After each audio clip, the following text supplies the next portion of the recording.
قربانی کا گوشت غیر مسلم کو نہیں دے سکتے، چاہے وہ اپنا ملازم ہے، چاہے وہ جھاڑو نکالتا ہے، چاہے وہ گٹر صاف کرتا ہے، کوئی بھی ہے، چاہے وہ غریب ہے، غیر مسلم کو قربانی کا گوشت دینے کی شریعت میں ممانعت ہے۔ ٹھیک ہے، وہ مانگنے آ جائے تو آپ کہہ سکتے ہیں کہ ہماری شریعت میں اس کی اجازت نہیں ہے، ہماری یہ قربانی اور یہ ہماری عبادت ہے۔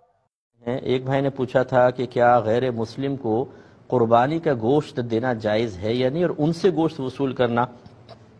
دیکھیں، ان سے وصول کرنا تو بالکل شرعاً جائز نہیں ہے، کیونکہ غیر مسلم جو ہے وہ جانور کو غلط طریقے سے ذبح کریں گے، ذبح شرعی نہیں پایا جائے گا، اس لیے ان کا گوشت تو نہیں لے سکتے۔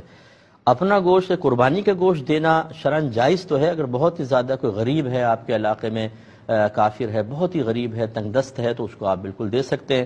لیکن اگر ایسا نہیں ہے، نارمل ہے، تو خالی مروت میں اور بس پیار محبت بڑھانے کے لیے دینا یہ مناسب نہیں ہے۔ مسلم کو نہیں دے سکتے، کیونکہ قربانی ایک خاص عبادت کا نام ہے، یہ کوئی عام گوشت وغیرہ نہیں ہے۔